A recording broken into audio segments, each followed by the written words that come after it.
É, cara, eu vivi pra ver o dia que o Arsenal ia sofrer com o veneno dele, cara. Análise de Chelsea versus Arsenal, partida que terminou em 1-1. Surpreendentemente, o Chelsea conseguiu se segurar com -1. Isso é realmente muito surpreendente. E foi uma partida muito competitiva, cara. Muito mesmo, cara. Talvez ela fosse um pouco melhor se tivesse 11 contra 11 o jogo inteiro. É uma partida de muito alto nível, cara. Eu talvez possa dizer que é um dos melhores jogos do Chelsea da temporada. A gente vai tentar entender isso durante o vídeo, como é que rolou os cartões, as polêmicas de arbitragem também que rolaram, enfim. Vamos falar sobre tudo isso agora. Pra quem não me conhece, eu sou o Corvo, apresentador desse canal. Seja muito bem-vindo ao Plano Blues. Bom, e esse aqui era o duelo que é na casa do Chelsea, né? Foi no Stamford Bridge. A torcida tava muito aquecida pro jogo. A gente vê vários bandeirões ali, o que nem sempre acontece, né? Então era um jogo muito importante. A torcida tava muito forte, né? Muito em peso antes da partida começar, né? Também os jogadores estavam bem pilhados, cara, pra esse jogo. Eu diria que esse jogo, ele separa muito o time do Chelsea dos outros jogos, porque eu acho que a palavra que define esse jogo aqui é dedicação, cara. Os jogadores estavam muito dedicados a ganhar essa partida. Eu senti uma vontade muito grande. E é claro que se eles jogassem todos os jogos desse jeito, a gente seria até campeão. Mas a gente sabe como é que funciona, não é assim que funciona a cabeça de jogador de futebol. E tem jogo que talvez ele leve mais a sério e outros nem tanto. Eu acho que é um caso aqui, a gente pode perceber esse pequeno detalhe inicialmente, né? Onde o Chelsea estava muito dedicado e intenso, né? Dentro do jogo. Eu acho que era algo até meio pessoal, né? Porque nos últimos jogos o Chelsea vem perdendo pro Arsenal, empatando, mas sempre sendo um time pior. E nesse jogo eu acho que eles queriam fazer diferente, porque o time tá evoluindo e tudo mais, eles queriam fazer um papel um pouco diferente aqui. Então a gente nota essa diferença nesse jogo, cara. Eu acho que o jogo também ele foi muito marcado pela arbitragem e por ele tá dando muito cartão, né? Anthony Taylor, que foi escalado pra essa partida, ele tava tentando regular o jogo, porque seria um jogo muito físico. Ambas as equipes usam muito bem o sistema de pressão, tentam botar o adversário pra trás em campo, dando algumas entradas intensas e tudo mais. Então é muito comum que o jogo ficaria muito físico. Então eu entendo o lado do árbitro que tentou regular o jogo. E no começo do jogo o Cucurella toma um cartão amarelo muito merecido. Ele deu um bote muito feio, muito mal feito. E ali eu fiquei com muito medo, cara, porque ele ia o jogo inteiro, né, fazer ali a lateral contra Bukayo Saka, que é muito bom driblando e tudo mais. É um jogador que é excelente tomando falta também. Acreditem, ele é um especialista nisso, né? Ele é muito chato nessa parte. E é um jogador que força mesmo o contato, força, simula e tudo mais. É um jogador muito esperto. Eu notei que parecia até que ele tava mais preocupado em tentar fazer Cucurella tomar um cartão vermelho do que em realmente criar lances. Eu notei esse detalhe aí durante a partida, porque ele tava tentando aproveitar esse cartão amarelo e, cara, ele fica o jogo inteiro tentando esses lances aí. Eu acho que é uma coisa a se destacar, ok? É algo realmente que a gente tem que destacar um pouco. O começo do jogo, o Chelsea tava mais ligado no jogo, pressionando bastante, controlando as ações do jogo e atacando, né? Que é uma coisa que nem sempre a galera consegue fazer contra o Arsenal, né? Nem sempre você consegue estar no campo de ataque contra o Arsenal. Acho que tem alguns clubes que eu lembro que já fez isso. O Manchester City já fez, né? Bastante. Em vários duelos o Arsenal sempre ficava pra trás. Hoje aconteceu isso aí. O Chelsea estava pressionando bastante ali no primeiro tempo, criando muitos e muitos lances, muito volume de jogo. Mas volume não define qualidade, cara. E quando você olha para as estatísticas do primeiro tempo, por exemplo, você vê que o Chelsea tem 5 finalizações contra 2, mais 0.29 de XG contra 0.25 e nenhuma grande chance. Ou seja, no primeiro tempo o Chelsea não cria nenhuma grande chance. O Chelsea cria algumas chances até mais interessantes, talvez no segundo tempo. Até por isso tem até mais de XG, se você for notar as estatísticas. Ficou nisso, né? A posse de bola, por exemplo, o Chelsea não ganha. Ele fica com a posse de bola no campo de defesa do Arsenal, mas ele não tá controlando a posse. O Arsenal que não tava conseguindo sair muito bem da pressão, mas o Arsenal ele tava muito ligado ali nos contra-ataques, em aproveitar as oportunidades. Eu tenho a sensação que eles ainda estavam muito vivos no jogo no primeiro tempo. Eu vejo que muita gente notou esse desbalanceamento, né? Achando que o Chelsea estava muito bem porque ele tava com a bola no campo de defesa do Arsenal, mas quando você olha para as estatísticas, não tem nada demais aqui, cara. A partida tava de igual para igual, digamos assim, só que o Chelsea estava dominando as ações do jogo e tava no campo de defesa do Arsenal. A estratégia do Arsenal acho que tava muito na casa dos contra-ataques. É uma estratégia boa,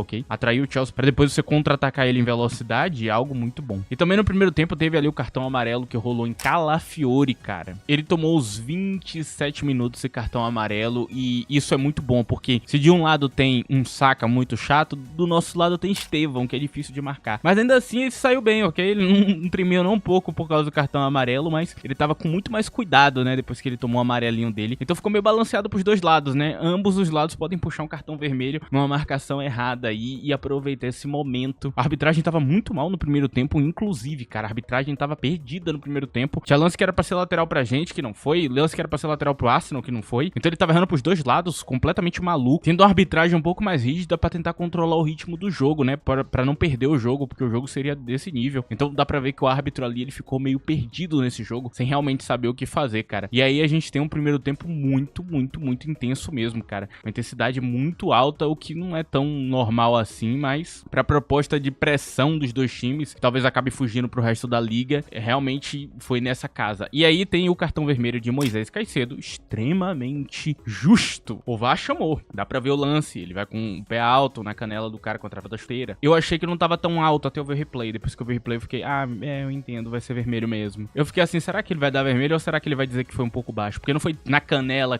mas é na parte de cima e pega uma parte ali, acabou, velho, é vermelho. Não tem muito bem o que fazer. Eu imaginei que o VAR ia chamar, quem tava transmitindo o jogo falou a mesma coisa, né? Tava com o mesmo pensamento que o meu, e aí eu falei, isso aqui é vermelho. Caicedo às vezes acaba errando nessa parte. É um custo que você tem quando você joga tão intenso, fazendo pressão, né? E é pros dois lados isso aqui, só que talvez um pouco mais pro Chelsea, porque o Chelsea tá se destacando nisso. Então o Chelsea tá muito intenso nesse sistema de pressão, toda hora dando bote, tentando roubar a bola, e consequentemente isso vai gerar erros. O que Enzo Maresca faz no Chelsea, isso gera muitos erros, né? Sair na pressão, fazer pressão desse jeito, entre outros aspectos do jogo, vão gerar erros. Isso explica a quantidade absurda de cartão amarelo e vermelho que a gente tá tomando durante a temporada. Por isso que é tanto cartão vermelho, cara, porque acaba gerando esse erro nos jogadores. Eles são muito jovens e nem todos vão saber administrar muito bem isso. Vai acabar acontecendo aí da gente tomar muito cartão vermelho e amarelo mesmo. É uma consequência desse sistema e do jeito que ele tá praticando, apesar de eu não achar ruim, apesar de eu achar que dá resultado, né? O 4-3-3 mesmo que ele aplica hoje, que é exatamente pra isso, né? Que é 3 volantes ali, tem intensidade no meio de campo e tudo mais. É interessante essa formação, mas ela tem um custo, né? Um custo claro que você vai ter ali pra fazer isso aqui funcionar. E de novo eu vou colocar aí o posicionamento médio do jogador do Chelsea, pra você perceber que tem um claro design de 4-3-3. Volta a repetir o mesmo que eu falei nos outros vídeos, cara. Bom, cara, cá estou eu no meu site que eu utilizo, tá aqui como 4-2-3-1, mas é 4-3-3, eu volto a repetir. E eu já coloquei o posicionamento médio, já viu, né, que é 4-3-3. Você viu que o jogo tava um pouco mais à direita do campo, né? Isso é interessante. Como é que funciona essa formação? Vamos entender de novo, cara. Vamos fazer o beabá de novo, que tem gente que é muito confusa nessa parte. Rhys James, ele é um volante defensivo. Enzo Fernandes é um volante ofensivo. E aí, os três ficam no meio de campo, tá? Normal, pá. E aí, quando rola a fase de ataque, Enzo vai pra ataque, James baixa.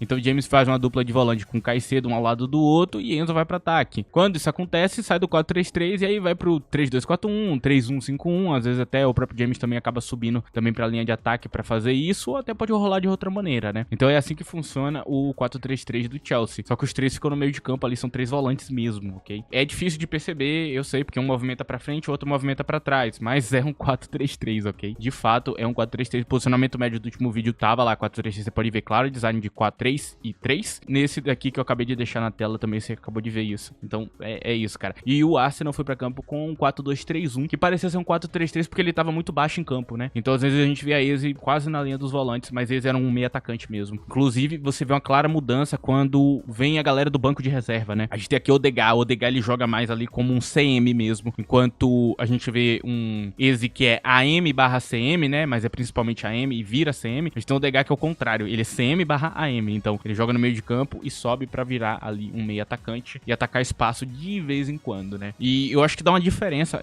a figura que vem do banco que dá diferença é o Odegaard mesmo. Os passes do time ficam bem melhores ali, ele consegue achar alguns corredores interessantes, acho que deu diferença. E aí tem as substituições de Enzo Maresca, né? O time tava com -1, ele tinha que fazer mudanças e as mudanças fazem sentido na minha cabeça. Ele tira Estevão pra colocar Garnacho, porque Garnacho joga em velocidade. A nossa única arma que a gente tinha é o contra-ataque, então colocar Garnacho é interessante. Garnacho tá pressionando direito, inclusive, então pro sistema de pressão não ia desmontar nem um pouco. Faz algum sentido ele sacar Estevão mesmo. Estevão não tava também num jogo muito inspirado, né? Então faz algum sentido mesmo a substituição. E ele coloca Delap, que é pior que João Pedro em praticamente todos os aspectos de marcação. Mas talvez o pensamento dele é na questão do contra-ataque, né? Pra gente ainda ter alguma arma pra poder ganhar o jogo, porque talvez ele queria, né, aproveitar, né, a subida do Arsenal, a linha alta do Arsenal, pra gente ter alguma arma realmente. Só que é claro que se defender era mais importante. Então você pensa, pô, o Chelsea tá com -1, acabou o jogo, né? Eu acho que vi muita gente tweetando isso. Eu, particularmente, ainda acreditava que pelo jeito que o Chelsea tava jogando, pela postura dos jogadores, ele talvez ainda conseguisse fazer alguma coisa, né? Teve um jogo mesmo que a gente tomou o vermelho que o Chelsea até conseguiu manter durante uma parte do jogo, mas depois desmontou, né? Só que eu acho que os jogadores estão até começando a se acostumar. É tanto o cartão vermelho que já se acostumaram já. E aí é uma postura um pouco diferente, né? O Chelsea não baixa, o Chelsea não vai pra trás. Começa o segundo tempo atacando, né? Tentando buscar ali e na bola parada consegue o gol, né? Um golaço ali de Chalobah que subiu de costa pro lance. Se você for procurar estatística, você vai ver que gerou 0,06 de XG. Então era uma chance que não era grande, não era vantajosa, ele não tava perto do gol. O Arsenal gerou chances melhores que essas e ele conseguiu fazer aquele gol, cara. Jogando de costa, a movimentação é absolutamente brilhante. Quero que vocês vão lá ver o lance de novo, perceber o que ele tava fazendo ali. Você vai entender do que eu tô falando, cara. Ele vai pra frente, depois volta e depois pula e de costa, né? Sem ver o lance, ele dá uma casquinha perfeita no canto do gol. Chalobah é a nossa melhor arma de bola parada atualmente que a gente tem, cara. Não tem nenhum jogador no time que na bola parada é tão bom quanto ele, cara. Nenhum dos nossos zagueiros tem o nível dele na bola parada e o que ele faz dentro de campo é impressionante. Esse é um quesito muito bom. No Palace ele tava fazendo isso quando ele tava emprestado antes dele voltar, né? Ele tava sendo uma figura muito importante nessa parte. Questão de finalização e gol, ele é muito bom, né? Dos zagueiros que existem no futebol mundial, ele é muito bom. Ele tá acima de uma galera aí, cara. Porque finaliza bem com os pés, sabe dar de primeira. Em resumo, Chalobah tirou um gol do cu do nada, cara. 0,06 de XG, foi gol. Incrível aquela jogada. Mas também o que é mais incrível da jogada é o passe. O Reece James tava passando muito bem nas bolas paradas, trazendo uma qualidade ali no passe, né? Então fez diferença o passe que ele fez, cara, porque aquele passe tornou possível, né? Aí é uma bola muito difícil de tirar. O Arsenal tava muito bem naquele lance. Se você olhar, você vai perceber que os jogadores estavam vivos ali, cada um marcando um direito, se movimentando bem. E realmente foi uma grande movimentação de Chalobah que salvou, cara. Ele foi gigante naquele lance, cara. Ele foi gigante, cara. É sério. Não é só em altura, não, mano. Na tomada de decisão, no que ele fez de fato no lance, realmente, cara. Porque fazer um gol com -1 seria dureza, cara. A gente até consegue criar alguns lances ali no segundo tempo e realmente gerar perigo, mas também é porque o Arsenal tava doido pra, né, fazer o gol e subindo e tentando atacar, e aí dava espaço pro contra-ataque. Aí de novo eu volto a falar das substituições que fazem sentido, porque você vai trazer dois jogadores de velocidade, que vão contra-atacar em velocidade. Todo mundo que viu a temporada passada de Delap e conhece Garnacho sabe que os dois são extremamente rápidos, então faz sentido as substituições sim, cara. Tem gente que vai falar que não, mas sim, faz todo sentido. O jeito que ele foi substituindo os jogadores ali faz algum sentido sim. É pra ter uma arma a mais, eu entendo a cabeça do treinador quando ele vai pra esse lado, cara. E eu gostei da postura, né, de não desistir, de continuar atacando, de continuar, né, tentando fazer o gol. Pô, dá pra ganhar, vamos tentar. E aí foi muito legal, cara, porque tá com -1, né? Eu acho que é muito pior pro Arsenal esse empate do que pro Chelsea, né? Pro Chelsea, a gente consegue empatar com -1. Pro Arsenal vocês perderam a oportunidade de ganhar um jogo onde tinha -1 do outro lado e era um jogador fundamental pro sistema de defesa do adversário. Então vocês falharam miseravelmente. Acho que essa é a vibe que esse jogo passa, cara. Então no segundo tempo, o Arsenal tem um domínio, um controle, porque tava com vantagem, faz várias jogadas importantes. E o sistema de marcação do Chelsea vai muito bem, tirando cada espaço ali de campo. Vi muita gente pedindo Andrés Santos, né, vindo do banco, e era uma escolha interessante também pra fechar mais ainda o jogo. Só que eu acho que eu gostei do que ele manteve em campo, cara. Ele manteve alguns jogadores interessantes ali, que estavam muito bem no jogo, muito atentos, muito vivos. Então eu acho que é um jogo que eu diria que foi muita dedicação, cara, de todo mundo. E esse é um ponto aqui que na hora que eu for falar de quem jogou mal e quem jogou bem, não entra nesse aspecto, que é dedicação. Dedicação foi entregue por todo mundo, cara. É isso. E o Arsenal também foi dedicado, também tentou, só que esbarrou em algumas partidas talvez que deveria ser um pouco melhor, alguns jogadores que não estavam indo legal. Eu acho que principalmente eu posso criticar o sistema de marcação do Arsenal hoje. Os dois zagueiros não estavam legais nem um pouco, cara. Tava faltando muito deles, até porque tô se adaptando à liga, acabaram de chegar, os dois ainda não são bons não, cara. Mas eles têm qualidade, né? Mas aqui tava um pouquinho abaixo hoje. Mais pra frente a gente fala sobre isso. Acho que é isso, cara. O empate, ele foi merecido. O Chelsea foi muito grande time, jogando com -1 jogador e mereceu empatar essa partida. O Arsenal sofreu muito pra poder marcar o seu primeiro gol, cara. E o gol vem de um cruzamento ali, Merino sai na cara do gol e finaliza de cabeça, que é uma das grandes habilidades que ele tem. Mas Merino não é um bom camisa 9 no meu ponto de vista, né? Eu volto a falar o que eu falei nos últimos vídeos do Arsenal. E aí talvez tenha alguém com dúvida, né? Ah, Palmer não entrou em campo. Eu acho que não era pra entrar mesmo, não. Eu não sei como é que tá a condição física dele.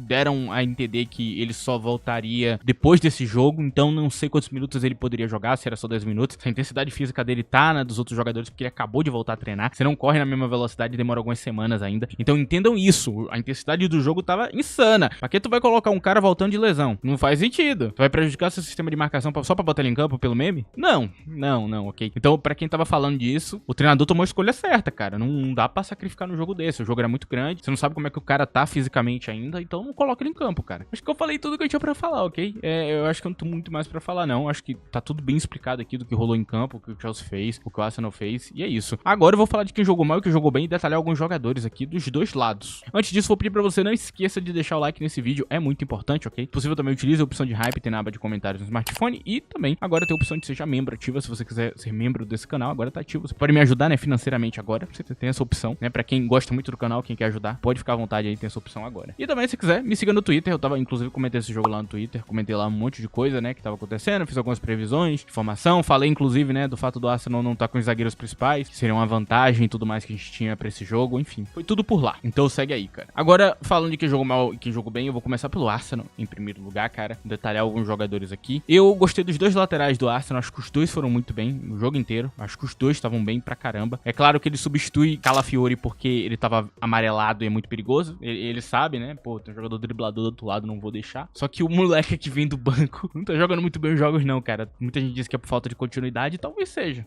o caso, mas realmente, os dois laterais estavam bem no jogo, acho que ambos estavam jogando muito bem. Só que os zagueiros não estavam acompanhando o ritmo. Tanto Hincapié quanto Mosqueira, apesar de ir na bola parada, tá direitinho e tudo mais, eles não estavam jogando bem a partida não, cara. A saída de bola tava ruim, muito pressionado, sem muitos planos, leitura fraca, às vezes atrasado nos lances, falta qualidade. Só que é normal porque eles acabaram de chegar. Volto a repetir o óbvio, né? Eu acho que tem que ser repetido esse óbvio aqui, porque pode acabar complicando, né, a mente de algumas pessoas que talvez não entendam isso. Tem período de adaptação do jogador e eles estão cumprindo esse período. Dá pra ver qualidade nesses jogadores, ok? Eu não tô dizendo que eles são ruins, eu tô dizendo que eles jogaram mal a partida. Tem até as polêmicas de arbitragem, né? Uma delas com o Hincapié, que ele sobe com o braço aberto. Não achei que era pra vermelho. Acho que é um exagero dar vermelho no lance daquele. Ele tava de costa, ele não viu o cara. Ele só foi imprudente mesmo. Eu acho que você não pode tomar um vermelho por isso. Já aconteceu várias vezes com o Chelsea, inclusive, né? Um jogador nosso subir com os braços abertos e acertar o cara. Não dá pra dar vermelho num lance desse, cara. É absurdo. Não é bem uma agressão aquilo ali, mas foi uma fatalidade. Só que acontece, cara. Você tá jogando um jogo de contato, uma hora você vai se lesionar, uma hora vai acertar seu rosto. É sem querer, não é por querer. Então, evidentemente, não é um lance pra vermelho. Tem o lance também de Gyökeres, né? Que vem do banco e ele acerta o nosso goleiro. Também não é pra vermelho, cara. Eu vi o lance em câmera lenta várias vezes pra tentar ver se, pô, ele atingiu a barriga. Não, ele atinge a bola e as mãos ali, os braços dele. Pega um pouquinho na barriga, provavelmente uma parte ali da perna dele, mas é muito de leve. O impacto todo fica na bola, né? Que ele até consegue tirar a bola, só que tá na mão do goleiro, você não pode fazer isso. Então, evidentemente que é uma falta. Não deixa de ser uma falta, mas não é uma falta pra vermelho. Eu entendo o ímpeto do torcedor do Chelsea querendo que dê vermelho pro outro lado também, mas não é assim que funciona. Você não pode forçar isso. Nenhum dos dois lances pra mim é significativo em questão de vermelho. Se o árbitro desse, seria injusto, né? E se você não quer que tenha injustiça pro teu time, não peça pro adversário, né? Então, eu não gostei da partida de Zubimendi, tava bem abaixo hoje, né? Acho que eu espero muito mais dele, ele não tava tão legal. E Eberechi Eze também não fez um jogo assim que me agradasse nem nada do tipo. Não conseguiu produzir nada de realmente significativo. Por último, na ponta esquerda, Gabriel Martinelli. Eu já falei, cara, eu não gosto de Gabriel Martinelli titular. Se o Arsenal quer ter mais poder como titular, traz outro cara. Vem do banco pra fazer gol. Ele é brabo, vem correndo igual um maluco. Se ele tivesse feito o contrário, talvez o jogo seria diferente, cara. Eu avisei isso aí no último vídeo do Arsenal, na última análise que eu falei ali. Já falei, eu tô adorando o Martinelli vindo do banco, joga muito. Agora, titular não, cara. Agora falando quem jogou bem, cara. Gostei da partida de Raya, trabalhou um pouquinho ali e fez um bom jogo, principalmente nos passes. Lindo o jeito que ele passa, cara. A visão de jogo dele é excelente, cara. Eu amo o David Raya quando ele tá jogando, cara. Ele é incrível. Assim, a visão de jogo, nossa, cara, é outra coisa, cara. Ele sai na pressão de um jeito que parece fácil. É incrível esse goleiro, cara. Eu entendo por que a Arteta fez a troca, né? Porque ele tinha um goleiro muito bom com as mãos, mas, cara, isso aqui é surreal, velho. Os passes dele foi muito bom. E salvou porque os dois zagueiros, né, pelo visto, não estavam com muita facilidade pra pensar o jogo de trás pra frente, né? Então tinha que ir pro goleiro mesmo. Gostei muito da partida de Declan Rice. Ele foi excelente no meio de campo, cara. Vários botes, várias coisas que ele fez, várias transições, a movimentação dele pra frente, pra trás, a leitura. Cara, incrível, incrível. Que volante bom, cara. É isso. Um volantão completo. Depois ele vira até primeiro volante, né? Quando rola a substituição e ele entrega. É isso. O Rice é tudo, cara. Primeiro e segundo volante, tudo. O cara é brabo. Tem a partida de Saka, que foi boa, mas ao mesmo tempo eu senti que faltou um pouco, né? Faltou protagonismo pra ele ali no jogo em alguns momentos, mas ele jogou bem, ele não jogou mal, não. Só que talvez eu esperasse um pouco mais dele, né? Um pouco mais de ímpeto pra duelo e tudo mais. Claro que ele tava sendo muito bem marcado, mas ao mesmo tempo eu acho que ele tava talvez obcecado demais em tentar um vermelho, cara. Eu acho que isso atrapalhou o jogo dele, cara. Eu tenho essa sensação que ele tava muito tentando um vermelho ali, cara. Eu acho que é isso. Eu termino aqui do Arsenal. Agora falando do Chelsea, cara, pra finalizar isso aqui, cara. Tem algumas partidas que foram muito boas e tem outras que foram um pouquinho abaixo. Eu não curti tanto a partida de Estevão. Acho que ele jogou mal hoje, né? O jogo dele foi bem ruinzinho. Ele teve uma oportunidade muito boa na cara do gol e foi um vacilo da zaga. Volto a falar, os zagueiros do cara estavam jogando mal. Ele vacilou ali naquele momento. Ele até joga o corpo dele em cima, na frente, mas uma dormida que não dá pra dar num jogo desse, cara. Então é complicado. O Estevão não fez um bom jogo. Então eu até não vou falar muito do resto do time porque eles entregam na pressão. Pedro Neto mesmo, que é um jogador que eu poderia destacar porque ele não fez muita coisa ofensivamente, a pressão dele é muito boa. E lembrando que é um jogador rápido, de velocidade pra contra-ataque, então faz sentido deixar ele em campo, né? Porque é a pira dele, né? Ele é muito rápido em um corredor vazio. Se der uma avenida pra ele, sai correndo igual um louco. Então é um jogador que participou muito da defesa, gostei muito da dedicação defensiva dele. Por isso que eu não falo dele negativamente, apesar dele não ter produzido muita coisa. Ele, defensivamente, ele foi responsável, comprometido comprometido, dedicado ao time. Eu gostei muito disso nele, cara, porque ele não é uma figura que é muito boa nessa parte, mas se você se dedica, né, se você entende a demanda que vai ter ali e você faz seu papel, eu acho que dá pra gente elogiar também. Eu acho que de crítica vai ficar por aqui. Agora, que jogou bem, eu acho que o resto todo jogou bem, gostei de quem veio do banco, fez seu papel ali, foi importante pra fechar o jogo. Destaque pra mim, os James no meio de campo, o melhor volante em campo hoje. Finalmente ele consegue jogar a posição de volante, né? Foi muito jogo ruim dele de volante. Foi muito difícil, foi muita luta e finalmente ele encaixou. Ele tem um passe de trás pra frente muito interessante, né? Um passe qualificado. Então, pra meia, isso é legal e ele tá usando muito bem isso aí, cara. Outro jogador que jogou muito bem foi o nosso goleiro, né? O Robert Sanches. Não tanto em passe, ele ainda errou alguns passes ali que irrita, né? Algumas saídas de bolas ali perigosas e tudo mais, mas em defesa, ele fez boas defesas, cara. Foi defesas bem difíceis. E tem gente que às vezes acaba exagerando, às vezes ele faz algumas defesas boas ali no jogo e o cara fica, tipo, como se o jogo dele fosse incrível. É como se, por exemplo, eu tivesse que comentar sobre isso. E, cara, a gente tem um goleiro que é pago, que ganha salário. Se ele não defender nada no jogo, cara, pra que pagam ele, então? Se ele não for goleiro, né? Esse é um ponto que às vezes eu tenho que entrar aqui, porque o cara esquece que ele é o goleiro do time, cara. Ele tem que defender, óbvio, né? Hoje eu não tô falando disso, né? Hoje ele defendeu realmente muito bem, foram lances difíceis. E ele foi bem.